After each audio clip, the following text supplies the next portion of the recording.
கதை மன்னன் எம்ஜிஆரின் கலைவாரிசு பாக்யராஜ். அவருடைய ஒவ்வொரு படமும் ஒவ்வொரு மாறுபட்ட கோணத்தோடு கதை அம்சத்தோடு இருக்கும் என்பது எல்லோருக்கும் தெரிந்த ஒன்று. அதே போல மௌன கீதங்கள் மிக ஒரு குடும்பத்துக்குள் கணவன் மனைவிக்குள் இருக்கின்ற அந்த நட்பை, காதலை, பாசத்தை, ஊடலை அப்படியே அப்பட்டமாக அழகாக சொல்லியிருப்பார். மௌன கீதங்கள் உருவான கதையை இன்று பார்ப்போம். சுவர் இல்லாத சித்திரங்கள் படத்தில் இயக்குனராக அறிமுகமான பாக்யராஜ் அடுத்து இயக்கிய ஒரு கை ஓசையும் வெற்றி படமாகவே அமைந்தது. பாக்யராஜ் இயக்கத்தில் வெளிவந்து வெள்ளி விழா கண்ட முதல் திரைப்படம் என்ற பெருமை கொண்டது மௌன கீதங்கள். பாக்யராஜ் ஜோடியாக இந்த படத்தில் சரிதா நடித்திருந்தார். கணவன், மனைவி, அவர்களின் சுட்டி பையன் என்று 3 முக்கியமான கதாபாத்திரங்களை வைத்து முழு படத்தையும் தோய்வில்லாமல் தனக்கே உரிய பாணியில் திரைக்கதை அமைப்பில் மாபெரும் வெற்றி படமாக உருவாக்கியிருந்தார் பாக்யராஜ். திரைக்கு முன்னால் தோன்றியவர்கள் பாக்யராஜ், சரிதா, மாஸ்டர் சுரேஷ், பெட்டி சிங்காரம் மற்றும் பலர். பின்னால் உழைத்தவர்கள் பாடல்கள் கவியரசு கண்ணதாசன், வாலி, முத்துலிங்கம், இசை கங்கை அமரன், ஒளிப்பதிவு பசவராஜ், தயாரிப்பு பகவதி கிரியேஷன் கோபிநாத், கதை வசனம் இயக்கம் பாக்யராஜ். மௌன கீதங்கள் படத்தின் கதை சுருக்கம் என்ன பார்ப்போம். வேலைக்கான நேர்முக தேர்வு நடக்கும் இடத்தில் பாக்யராஜும் சரிதாவும் ஒருவரை ஒருவர் அறிமுகம் ஆகின்றனர். சாதாரணமான அறிமுகம் காதலாக மலர்ந்து திருமணத்தில் முடிகிறது. மகிழ்ச்சியுடன் சென்று கொண்டிருக்கிறது மன வாழ்க்கை. சரிதாவின் வற்புறுத்தல் காரணமாக அவருடைய தோழிக்கு உதவ செல்கிறார் பாக்யராஜ். ஆனால் யாரும் எதிர்பாராத சந்தர்ப்ப சூழ்நிலையில் மனைவியின் தோழியுடன் படுக்கையை பகிர்ந்து கொள்ள வேண்டிய சூழ்நிலை ஏற்படுகிறது. துரோகம் இழைத்து விட்டதை நினைத்து மனதிற்குள் வருந்துகிறார் பாக்யராஜ்.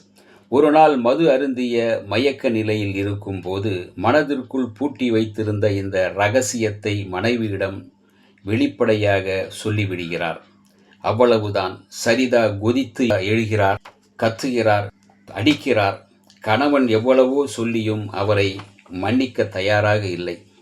கணவன் செய்த நம்பிக்கை துரோகத்துக்கு தண்டனை அவரிடமிருந்து பிரிந்து செல்வது என்று முடிவு செய்து அவரை விட்டு பிரிந்து செல்கிறார் சரிதா. கணவனிடம் இருந்து விவாகரத்து பெற்ற பிறகு தான் கர்ப்பமாக இருப்பது சரிதாவுக்கு தெரிய வருகிறது. ஆயினும் தன் முடிவில் மாற்றமின்றி கணவனை விட்டு பிரிகிறார் சரிதா.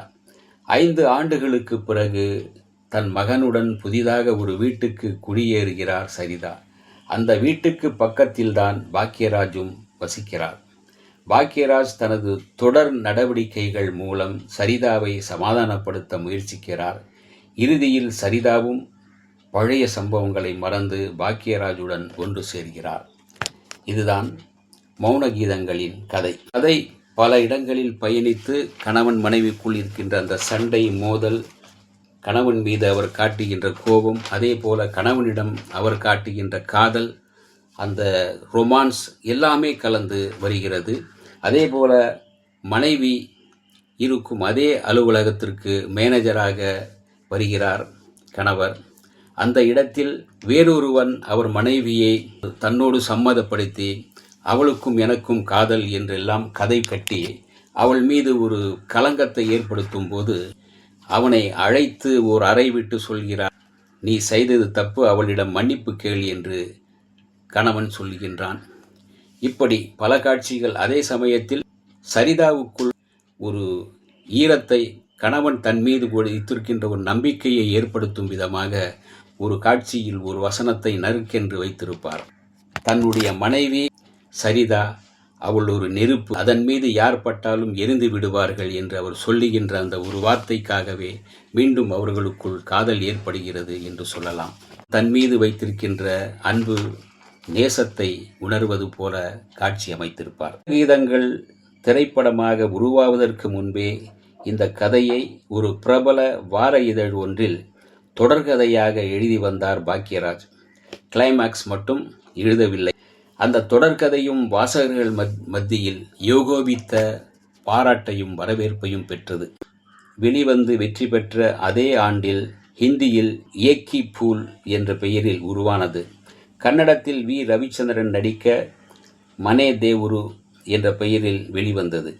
இந்த படத்தில் இடம்பெற்ற மூக்குத்தி பூ மேலே, காத்து வந்து பேசுதம்மா, daddy daddy oh my daddy, மாசமோ மார்கழி மாசம் போன்ற சூப்பர் ஹிட் பாடல்கள் ஒரு குடும்பப்பாங்கான, குடும்பத்திற்குள் நடக்கின்ற ஒரு அருமையான பாடல்களாக அமைந்தன. ராஜின் மாஸ்டர் பீஸ் படங்களில் மௌனகீதங்களும் ஒன்று.